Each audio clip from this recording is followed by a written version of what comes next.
15장을 통해서 포도나무 비유, 우리 지난주에 말씀을 나눴는데 우리는 예수님이 포도나무시고 우리는 가지이고 우리는 열매를 맺는 존재이다, 이것에 대해서 말씀을 나눴습니다. 그리고 오늘 우리가 18절부터 말씀을 보게 되는데 사실 그 중간은 우리가 말씀을 나누지 않았어요. 근데 그 내용이 뭐냐면 열매 맺는 이 삶은 뭐냐? 우리가 사랑으로 사는 것이다. 이 내용이 나와 있습니다. 그리고 갑자기 이제 사랑에서 미움으로 이야기가 바뀝니다.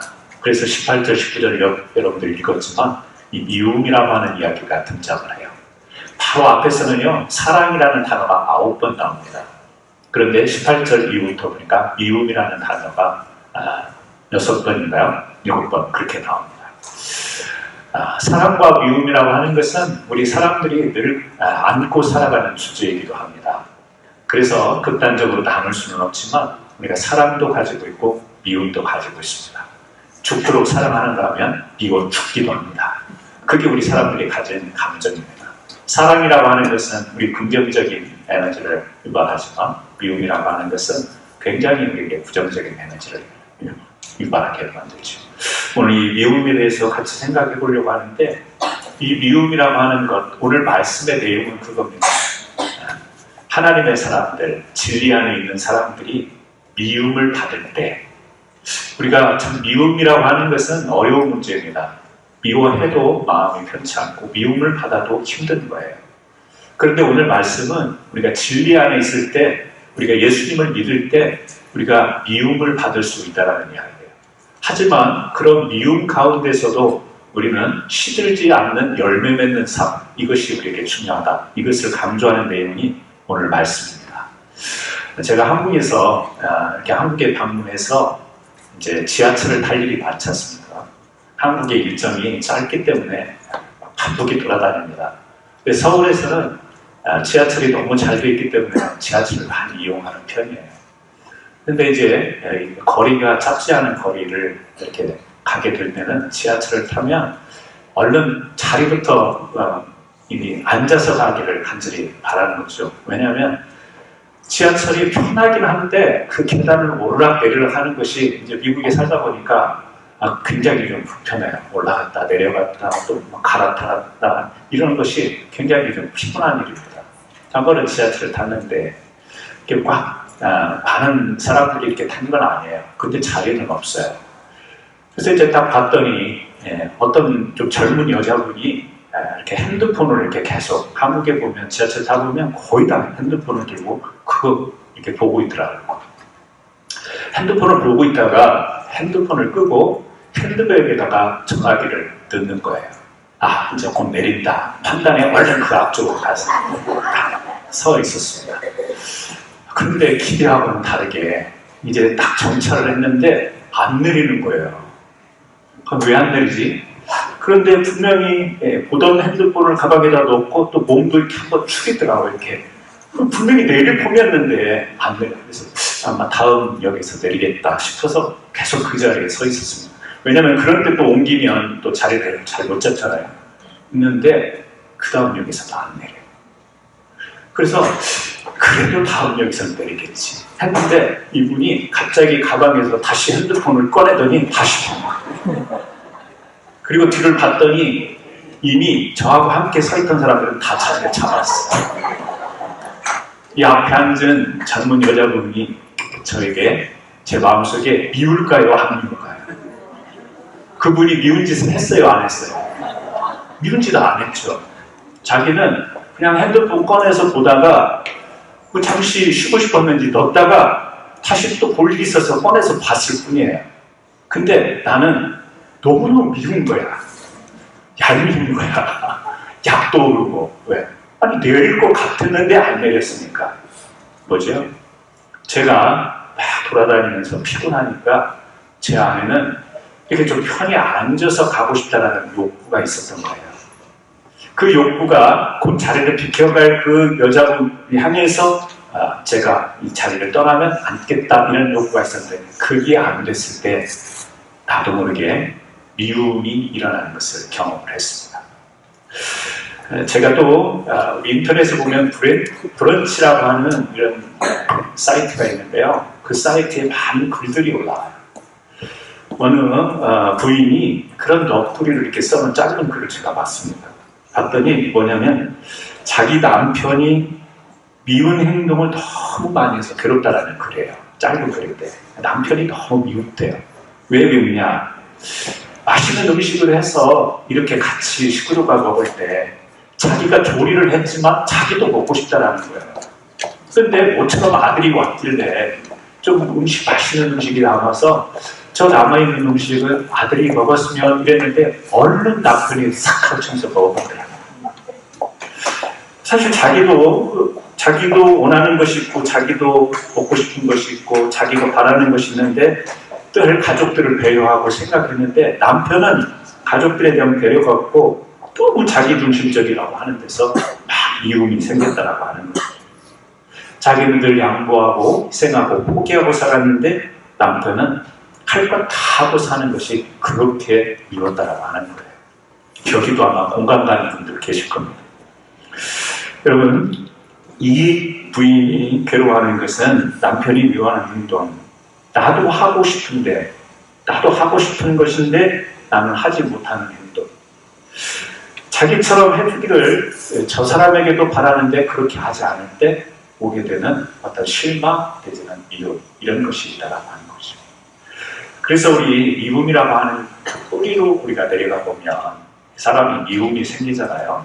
근데 그 미움이 생길 때 그만이 그 뿌리를 들여다보면 뭐냐면 자신의 좌절된 욕구 때문에 뭔가 나도 바라는 것이 있는데 이게 좌절된 거. 또 자기처럼 해주기를 바라는 기대하는 것이 있는데 그것이 안 되었을 때 우리는 미움이 유발된다고 하는 것이죠. 오늘 말씀을 보게 되면 18절과 19절 예수님께서 말씀하십니다. 뭐냐면 세상이 제자들, 우리 믿는 사람들을 미워하면 너희를 미워한 게 아니라 나를 미워한 것이다. 그 말씀을 해요.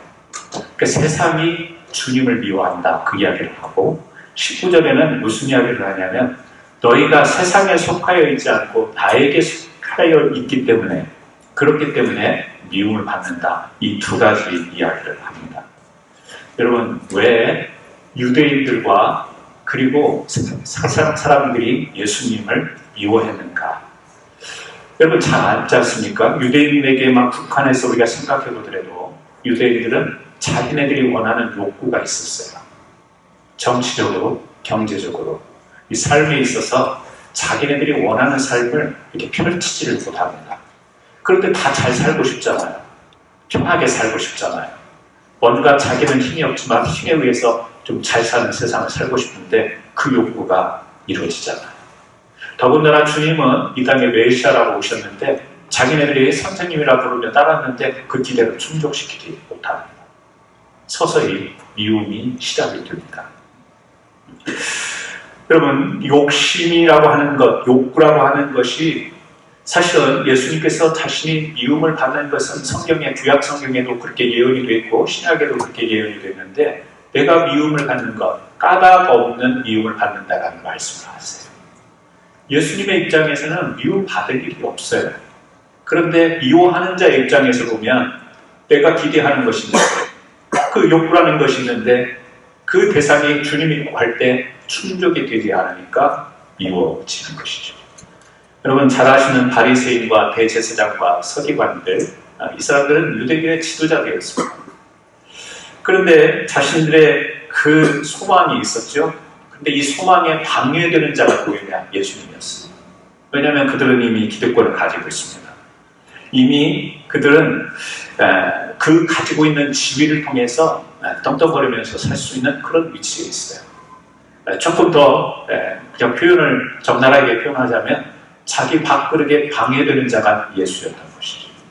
그러니까 어떻게 돼요? 내가 원하는 것을 해야 되는데 그 원하는 일을 방해하는 자는 미움의 대상이 되는 거죠. 방해하는 자. 바로 예수님이 그런 미움의 대상이었던 것입니다. 여러분 그래요. 나는 아무 까닭이 없는데 아까 제가 이 전철 이야기를 했습니다만 그 젊은 여자분의 입장에서는 아무 까닭이 없어요. 미움받을 이유가 없는 거예요. 그런데 제가 그 사람을 미워하는 마음이 만약에 보였다면 얼마나 황당하겠습니까? 자기는 까닭이 없는데 저는요, 제 욕구가 충족되지 않자 그 대상을 향해서 미움이 생기는 것처럼, 바로 주님은 까닭 없는 미움을 받으셨다. 이 땅에 우리에게 기쁨의 소식을 가지고 오셨지만 까닭 없이 미움을 받았다. 왜 그럴까? 그 유대인과 대제사장과 서기관과 바리새인들이요, 자기네들이 가지고 있던 욕구가 있는데 이것이 주님을 향해서 그 주님을 상대할 때 충족이 되지 않을까 미워하는 것이죠. 여러분, 우리가 신앙 이야기를 하지만 우리가 살아가면서 이런 것들을 많이 겪습니다. 가족끼리도 그렇고요, 부모 자식 간에도 그렇고 형제 간에도 그렇습니다. 굉장히 우리가 의존하지 않습니까? 가족이라고 하는 존재는 의존의 대상이에요.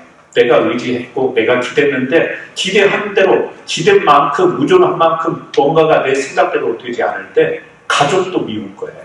친구도 미우고 자식도 미우고 부모님도 미우고 형제도 미우고. 네, 그거 경험해보신 분 끄떡끄떡. 네, 별로 없네 우리 교회들. 오늘 두 번째 19절 말씀해 보게 되면 핵심 그겁니다. 소속이 다르기 때문에. 세상에 속했느냐 주님 안에 속했느냐에 따라서 세상에 속한 사람들은 자기 편이 아니어서 밉다라는 거예요. 우리 편, 내 편이 아니어서 밉다라고 하는 거예요. 여러분, 세상과 주님 안의 삶은 너무나 다른 것입니다. 가치관이 다른 겁니다. 바라보는 방향이 다른 거예요. 그래서 이렇게 다른 가치관을 가지고 이 세상에서 우리가 살아갈 때 많은 충돌이 있죠. 물리적인 충돌보다는 영적인 충돌이 일어나지 않습니까? 또 우리 심령의 충돌이 일어나지 않습니까? 충돌이라고 하는 것은 되게 불편한 겁니다. 그리고 그 충돌에서 우리는 미움, 증오, 적대 이런 것이 발생을 하는 것이죠. 사도 바울은 세상과 우리의 삶의 모습을 이렇게 대조합니다. 여러분, 주보 뒤에 성경 구절이 있는데요. 빌립보서 3장 19절에서 21절 말씀입니다. 우리 같이 한번 읽겠습니다. 저희의 가치는 멸망이요 저희의 신은 되요 그 영광은 부끄러움에 있고 땅의 일을 생각하는 오직 우리의 신권은 하늘에 있는 자다. 거기로서 앉아 곧 주 예수 그리스도를 기다리니 그가 이의 몸을 자기 영광의 형체와 같이 변하게 하시리라. 대조해놨죠. 저희의 맞춤은 멸망이에요. 그리고 저희의 신배요 그 영광은 부끄러움이 있고 땅의 일을 생각하는데 주 안에 있는 자들은 뭐죠? 하늘의 신권이 있는 자들이잖아요. 그래서 우리가 구원을 받은 자로서 하나님의 영광 안에서 살아가는 삶, 다른 삶입니다. 대조되어 있죠. 이렇게 대조되어 있는데 같이 같은 생각을 공유하고 같은 인생의 가치관을 가지고 살아가는 것이 결코 쉽지가 않습니다. 이 사이에 미움이라고 하는 것이 존재한다는 거예요. 여러분, 세금을 거두면서 돈을 착취했던 삭개오, 근데 그가 주님을 만나지 않습니까? 주님을 만나면서 그의 인생 가운데 회개의 열매가 맺습니다. 근데 같이 세례를 했던 동료들이 볼 때는 이 삭개오가 어떻게 보였겠어요? 어떤 말을 삭개오를 향해서 했겠어요?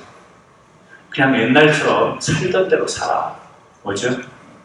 세금을 거두면서 사람들의 피를 빼먹는 일, 그것이 그냥 일반화됐던 자기네들의 삶이었기 때문에 거기서 부당 이익을 취하면서도 당연한 것으로 여기는 삶을 살았기 때문에 갑자기 회개를 하더니 자기가 가진 것을 다른 사람들에게 나눠주는 이런 모습을 봤던 동료들은 굉장히 불편할 뿐 아니라 이렇게 변해버린 삭개오가 미울 수밖에 없는 것이죠.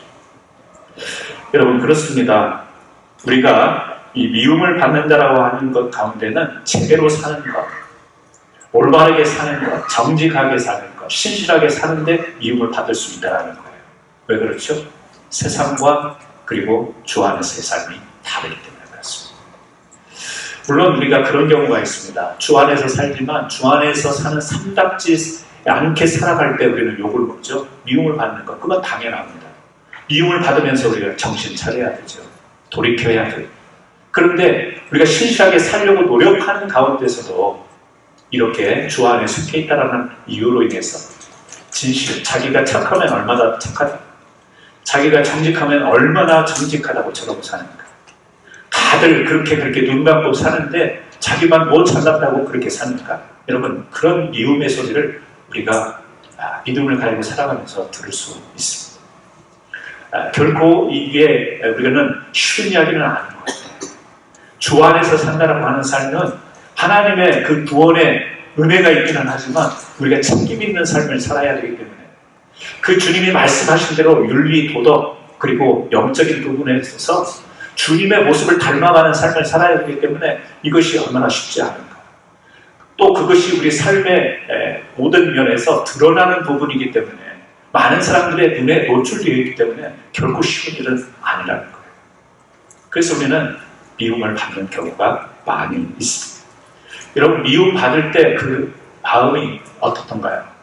여러분도 많이 미워해 보시기도 하고 미움을 받아보시기도 했을 겁니다. 물론 지금 말하는 이 신앙 안에서의 이야기가 아니더라도 그냥 어떤 감정적인 미움을 주거나 미워하거나 미움을 받을 때 제가 생각할 때는 미워하는 사람이 더 괴로울 것 같아요. 저거 정말 미워 죽겠네 할 때 그 죽을 마음이 자기 마음에 있는 거지 미움 받는 사람에게는 그만큼은 아닐 것 같아요.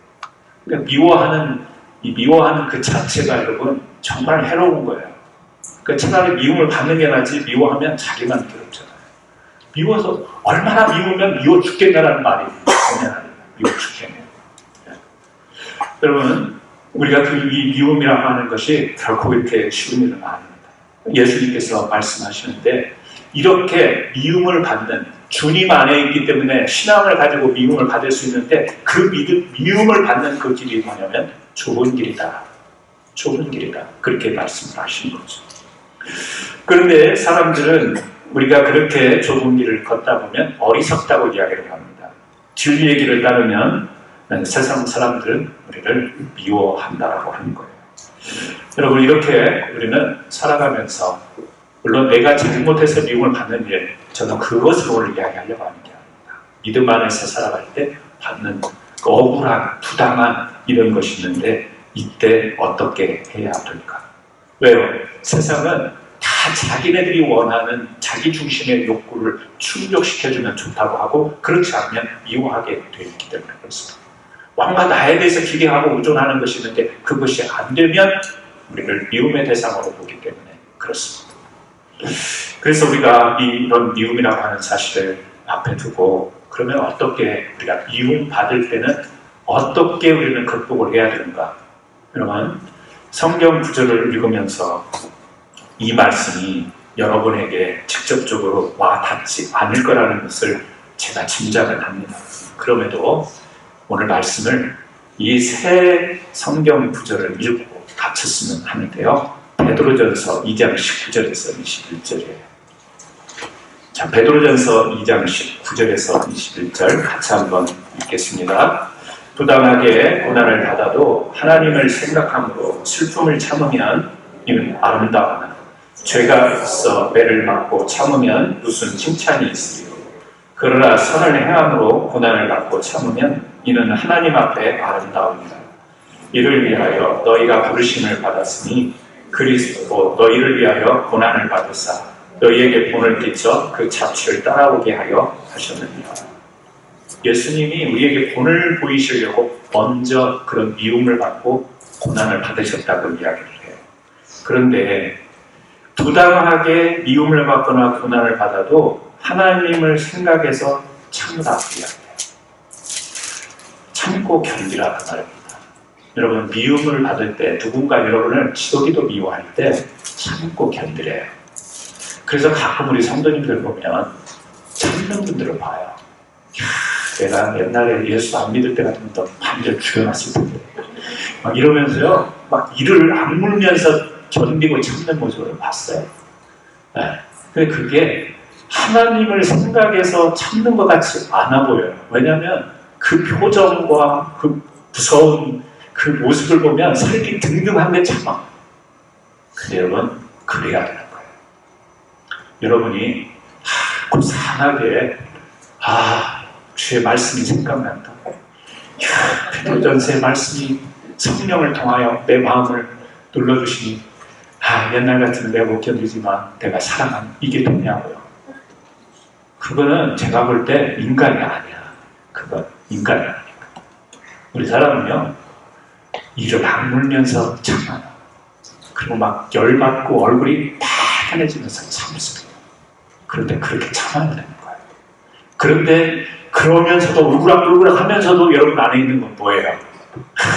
내가 예수 믿는 사람이기 때문에 라는 것이 있기 때문에 얼굴이 붉어지고 두 손이 불끈 쥐어져도 참아요. 왜? 들었던 말씀이 있기 때문에. 교회에서 들었던 말씀이 있고 내가 묵상했던 말씀이 내 안에 있기 때문에 주의 성령이 그 순간에도 견딜 수 없는 순간에도 성령이 나를 다스리기 때문에 내 혈기와 내 감정과 내 기분으로는 그냥 가만두지 않고 싶지만 여러분 그렇게 움직일 수 있는 힘이 이미 여러분이 성령의 열매로 덧입혀졌기 때문에 가능한 줄로 믿습니다. 그러니까 열날 때 억울하고 부담할 때 여러분 얼굴 빨개지는 거 그건 자연스러운 거예요. 빨개지려고 노력하세요. 막 주먹도 쥐고 막 이렇게 막 안타까워하지만 열매의 매듭은 뭐예요? 참으로 하셨으니 참습니다 라고 하는 거. 여러분 우리가 이런 말씀을 보면서도 여러분 참으라 하면 딱 성경 구절을 보면서 야 참아지겠다. 그 상황이 그냥 참아지겠다. 이런 전적인 그런 은혜로 여러분들이 이 말씀을 받아들여지냐고. 아멘. 하나님은 우리를 너무 잘 아세요. 그래서 오늘 요한복음 뒤에도 가면 무엇으로 말씀을 매듭지냐면 성령으로 매듭지잖아요. 주의 보혜사 성령이 우리와 함께 하는 것입니다. 그러니까 우리가 막 열받고 미워하고 미움을 받을 때 부담하고 억울할 때 못 견딜 그 상황 속에서 성령이 우리의 그 맺었던 아름다운 열매가 시들지 않도록 보호하시고 지켜주는 게 뭐예요? 보혜사. 지켜주시는 은혜, 성령이라는 거예요. 자, 두 번째 우리 성경 로마서 12장 17절 말씀 같이 읽습니다. 아무에게도 악으로 갚지 말고 모든 사람 앞에서 선한 일을 도모하라. 할 수 있거든 너희로서는 모든 사람으로 화목하라. 내 사랑하는 자들아 너희가 친히 원수를 갚지 말고 진노하심에 맡기라. 기록되었으되 원수 갚는 것이 내게 있으니 내가 갚으라고 주께서 말씀하시니라. 내 원수가 줄이거든 먹이고 목마르거든 마시리라. 그리함으로 내가 숯불을 그 머리에 쌓아 놓으리라.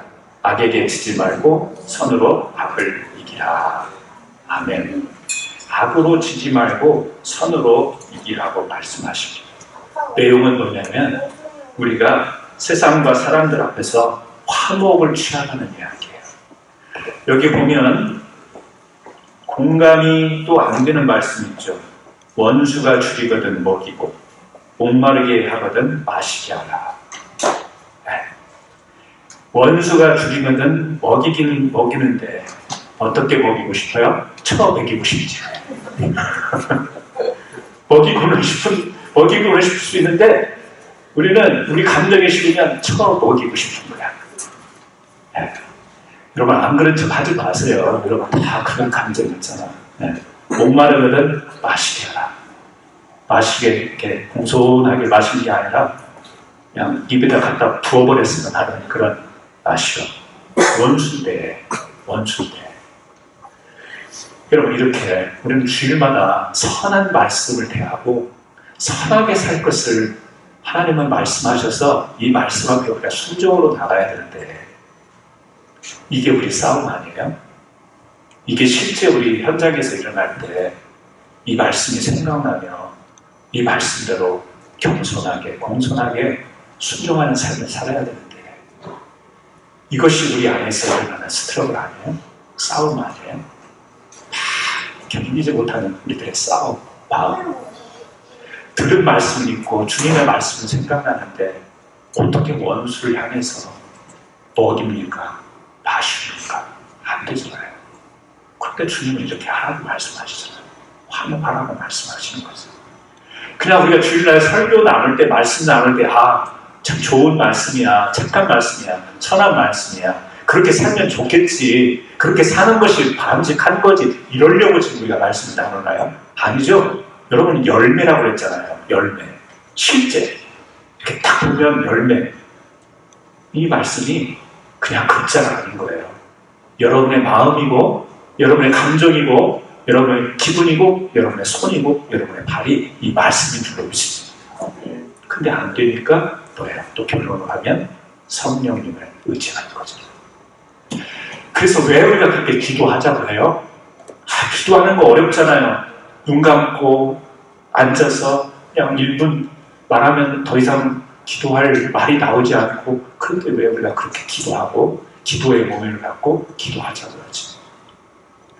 주님이 원하시는 뜻은 있는데, 그리고 그 주님의 뜻대로 살기를 원하는 결단, 각오는 있는데, 딱 실전에 부딪히면 이 삶이 어렵기 때문에, 내 힘으로 안 되기 때문에, 내 감정으로 안 되니까, 원수에게 먹일 수 없기 때문에 주님이 내 마음과 내 행동에 주장하셔서 주의 성령이 이끄시면 이게 가능하오니, 날마다 순간순간마다 세상을 만나고 이 사람 저 사람을 만나는 순간마다 주님의 성령이 나에게 임하여 주옵소서 라고 우리가 기도하는 것 아니겠어요? 그러므로 여러분, 우리 마음속에 양심에 꺼리는 신앙생활 얼마나 불편해요. 하지도 못할 일을 말씀을 붙잡고 아멘 해놓고 나가면 살지도 못하는 말씀이 얼마나 거북해요. 근데 그렇게 계속 신앙생활 하실 거예요? 아니지 않습니까? 주의 말씀 따라 살아가야 되지 않겠습니까? 그렇다면 주의 성령의 은혜를 입고 그 힘으로 여러분, 원수도 먹이실 수 있기를 주의 이름으로 축원합니다. 원수도 잘 마실 수 있도록 그렇게 베푸실 수 있는 여러분에게 권능이 임하기를 주의 이름으로 축원합니다. 세 번째 말씀이에요. 우리 같이 누가복음입니다. 같이 읽습니다.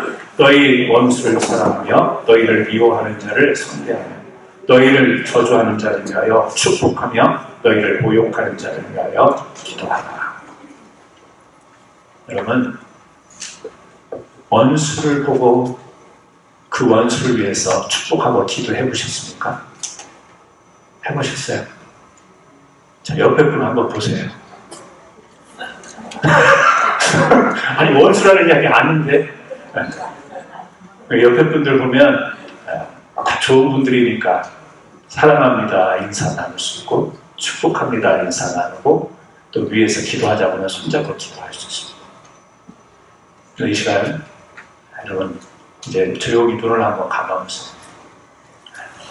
조용히 눈을 한번 감아보시고, 물론 오늘 우리 말씀은 예수를 믿기 때문에, 진리를 가졌기 때문에 세상으로부터 미움을 받는 이야기를 다루기는 했지만, 그런데 그 삶의 영역을 조금 넓히다 보면 우리가 이 미움의 관계 때문에 힘든 적이 있었을 겁니다. 그리고 이 시간 원수는 아니지만 진짜 용서가 안 되고 이해가 안 되고, 진짜 나를 미워하는, 왜 미워했는지조차도 나는 알지 못하는데 내가 미움을 받은, 나를 미워했던 그 대상이 혹시 여러분 머릿속에 눈을 감은 가운데 떠오르시는 분이 계실지 모르겠습니다. 설마 저는 아니겠죠? 설마 여러분의 식구는 아니겠죠? 그런데 알 수가 없습니다. 여러분만이 아시잖아요. 그리고 눈 감아서 생각하는 그 마음을 하나님만 아시잖아요. 근데 이 시간 우리가 이 말씀을 나눴습니다.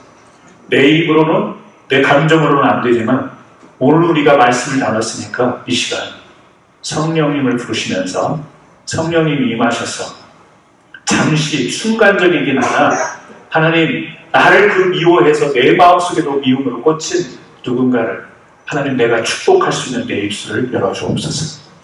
내 마음을 열어주옵소서. 하나님, 기도하라고 하셨사오니 오늘 이 설교 시간에 짧지만 한번 기도하기 원합니다. 우리 시간 같이 한번 기도했으면 좋겠습니다.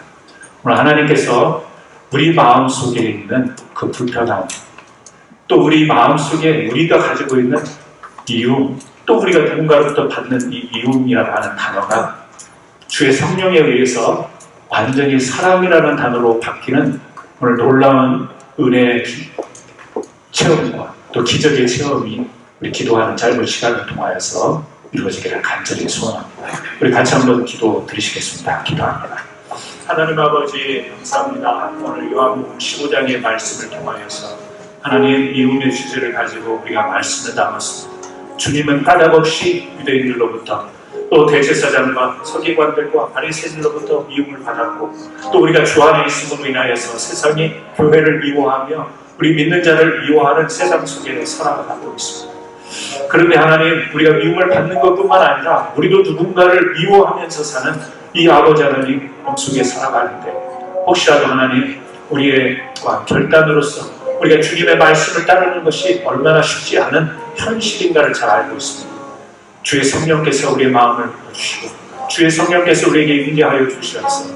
혹시라도 하나님, 이 미움이라는 것 때문에 우리의 영적으로 우리의 맺혀진 열매가 시들지는 않는지 돌아보게 하시고 다시 풍성하며 아름다운 열매로 살아가기 위하여 주의 성령의 도우심을 통해 보혜사 성령을 통하여 하나님, 저희들이 다시 한번 옹성 그리고 이해를, 그래서 미움을 꼭 사랑으로 나갈 수 있는 큰 은혜로 함께하여 주옵소서. 예수님의 이름으로 기도드리옵나이다. 아멘.